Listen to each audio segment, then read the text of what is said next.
Hey guys, welcome to a brand new reaction video. And yeah, dude, we're creating another reaction video, dog. And yeah, dog, right now I'm about to react to the principles of wealth creation, right? I don't know anything about wealth, right? I don't know nothing, nothing. But we're about to learn right now. Let's see what Joe Rogan has to say about the principles of wealth creation. I don't know if he's gonna talk about the mental, the fucking beliefs, the spiritual side, whatever, the passion. I don't know what he's gonna talk about, but we're about to find out right now. 1, 2, 3, play. Alright. Now that I fucking got it set up and like it just took my soul out of my body, let me take the fridge out of the way real quick. Boom. Now that I fixed it, right, officially fixed it, and like the soul just kind of just got taken out of my body when I saw it fall like that, like, and like, that was like kind of scary to me. So yeah, dude, let's get right into the video. Let's see what Joe Rogan has to say. 1, 2, 3, play. All like 3 or 4 minute clips. Yeah, so what it was, I did a tweet storm called How to Get Rich Without Getting Lucky, and it got pretty popular on Twitter. It's really about wealth creation. I just used the clickbaity title. And it's trying to basically lay out timeless principles of wealth creation, that if you absorb them, you become the kind of person who can create wealth, create business, make money. And my theory behind that is, like, there are 3 things everybody wants. There's actually more than 3, but let's just start with 3. With 3 basics. Everybody wants to be wealthy, everybody wants to be happy, and everybody wants to be fit. And my dog doesn't want to be wealthy. Cause she hasn't been my dog doesn't understand this society or this place. So, but the people that we understand, everybody wants to be wealthy, but bring it. I know there's a lot of virtue signaling that goes on, like we don't want money, and I don't care about being happy, and happiness is for stupid people. But let's face it, like, you want to be rich and happy and healthy. Yeah. Like, that's the trifecta. Now, of course, you also want an internally calm state of mind. You want a loving household. So there are other things that come into it, but those 3, I think, they can actually be taught, right? And the fitness, I'm not going to teach. There are a lot of people who you've had on here, including yourself, who know a heck of a lot more about fitness and health than I do. But I was born poor and miserable, and I'm now pretty well off, and I'm very happy. And I worked at those, and so I've learned a few things. There are some principles, and so I try to lay them out, but in a timeless manner where you can kind of figure it out yourself. Because at the end of the day, I can't really teach anything. I can only inspire you and maybe give you a few hooks so you can remember things when they happen, or put a name to them. So this podcast actually ended up explaining this tweet storm. So the tweet storm was like 36, 38 tweets, got very famous, got translated to dozens of languages. And these were principles that I came up with for myself when I was really young, around 13, 14. And I've been carrying them in my head. Yeah, 13, 14, that's pretty young for creating principles for your whole life, but yeah, I mean. Or 30 years. Smart guy, he's a smart guy. I've been sort of living them. He is. And over time I just realized, like, sadly or fortunately, the thing that I got really good at was looking at businesses and figuring out the point of maximum leverage to actually create wealth and capture some of that. And do it in a very long-term kind of way, not the banker, crash the economy, get bailed out kind of way, but build businesses and help people and provide value kind of way, especially when applied to modern technology and leverage in this age of infinite leverage that we live in. So the podcast is just explaining each tweet. So these are little 3, 4, 5 minute snippets. I don't like to say the same thing twice. I don't like to explain in detail. I feel like if you have something original and interesting to say, you should say it. Otherwise, it's probably been said better. So that podcast tries to be information dense. It tries to be very concise. It tries to be high impact. It tries to be timeless. And it has all the information. I think you need the principles that if you absorb these and you work hard over 10 years, you'll get what you want. So I've got the one on wealth creation. I'm going to attempt to do one on happiness is a big word, but happiness and inner peace and calm and all that. Because what you want is, you don't want to be the guy who succeeds in life while being high-strung, high-stress, and unhappy, and leaving a trail of emotional wreckage with you and your loved ones. Which is more common than not. Yeah, because you got to focus, and it's very hard to be great at everything. You want to be the guy or the gal who gets there calmly, quietly, without struggle. You want to be the person who's when there's a crisis going on, you want to be the calmest, coolest cucumber in the room who still also figures out the correct answer. Naval didn't really give any like actual tips, and I'm pretty sure that's what you guys want. I'm gonna click on this video on the side, as you guys see right here. I'm gonna click on this video. Making money isn't about luck. And Naval, I'm pretty sure, is this guy right here. And yeah, dude, let's see.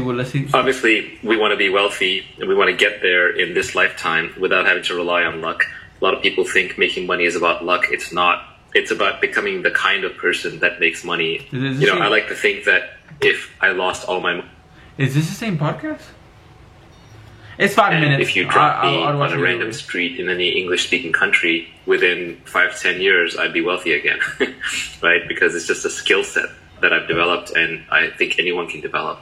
You know, in 1,000 parallel universes, you want to be wealthy in 999 of them. You don't want to be wealthy in the 50 of them where you got lucky. So we want to factor luck out of it. There's really 4 kinds of luck that we were talking about. This came from a book. Mark Andreessen wrote a blog post about it. But basically, there's different kinds of luck. The first kind of luck you might just say is like blind luck, where I just got lucky because something completely out of my control happened. You know, that's fortune, that's fate, etc.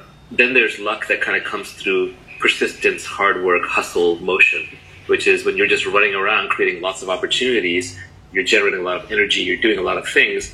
Lots of things will just get stirred up in the dust. It's almost like mixing. I feel like an example of that. The first type of luck, I feel like that's not trying to like degrade Charlie, but like that, I feel like that's the Charlie type of luck, right? Yeah, I'm pretty sure she did not expect or aim to get that many followers. She just did what she liked to do. But and the second one, I feel like is more like a who's a good example of it? More like have you guys seen the Pursuit of Happiness? Have you guys seen that movie? That's a great movie. If you have not seen that, that's a great movie. Home Dog went going and kept going and going and going. He's a real guy, and finally, he did it. After all that, he did it. All right, yeah, just keep on. A petri dish and seeing what combines, or mixing a bunch of reagents and seeing what combines. You're just generating enough force and hustle and energy that luck will sort of find you. We as a group, you could argue, got together because of that. You know, Nenad had put up these great videos online. I saw them on Twitter. And so in that sense, sort of generated his own luck by just creating videos until people like me keep finding him. A third way is that you just become very good at spotting luck. So if you are very skilled in a field, you will notice when a lucky break happens in that field when other people who aren't attuned to it won't notice. So you become sensitive to luck, and that's through skill and knowledge and work. And then the last kind of luck is the weirdest, hardest kind, but that's what we want. Spotting luck. That's something I gotta think about that one on my own time. Which is where you build a unique character, a unique brand, a unique mindset, where then luck finds you. For example, let's say that you're the best person in the world at deep sea underwater diving, and you're known to like take on deep sea underwater dives that nobody else will even attempt to dare. And then by sheer luck, somebody finds a sunken treasure ship off the coast they can't get at. Well, their luck just became your luck, because they're going to come to you to get that treasure, and you're going to get paid for it. Now that's an extreme example, but it's just showing how like the person... Bro, this guy, he really took the time. I don't know if he did it on his own time, but like he really like dissected luck. Like I every time you hear luck, oh luck, just one luck, but like he has like 5 different types of luck. Got lucky by finding the treasure chest. That was blind luck, but them coming to you and asking you to extract it and having to give you half, that's not luck. You kind of created your own luck. You put yourself in a position to be able to capitalize on that luck, or to attract that luck when nobody else has created that opportunity for themselves. So when we talk about without getting lucky, we want to be deterministic. We don't want to leave it to chance. Do you want to elaborate a little bit more on the idea that in 1,000 parallel universes you want to get rich in 999 of them? I think some people are going to see that and say, that sounds impossible, sounds like it's too good to be true. No, I don't think it's impossible. I think that you may have to work a little bit harder at it given your starting circumstances. I mean, remember, I started as a poor kid in India, right? So if I can make it, anybody can, in that sense. Now, obviously, I had all my limbs and I had my mental faculties and I did have an education. So there are some prerequisites you can't get past. But if you're listening to this video or podcast, you probably have the requisite means at your disposal, which is a functioning body and a functioning mind. And I've encountered plenty of bad luck along the way. First little fortune that I made, I instantly lost in the stock market. The second little fortune that I made, or I should have made, I basically got cheated by my business partners. It's only the third time around has been a charm, and even then it has been a slow and steady struggle. And I haven't made money in my life in one giant payout. It's always been a whole bunch of small things kind of piling up. So it's more about consistently creating wealth by creating businesses and creating opportunities and creating investments. It hasn't been like a giant one-off thing.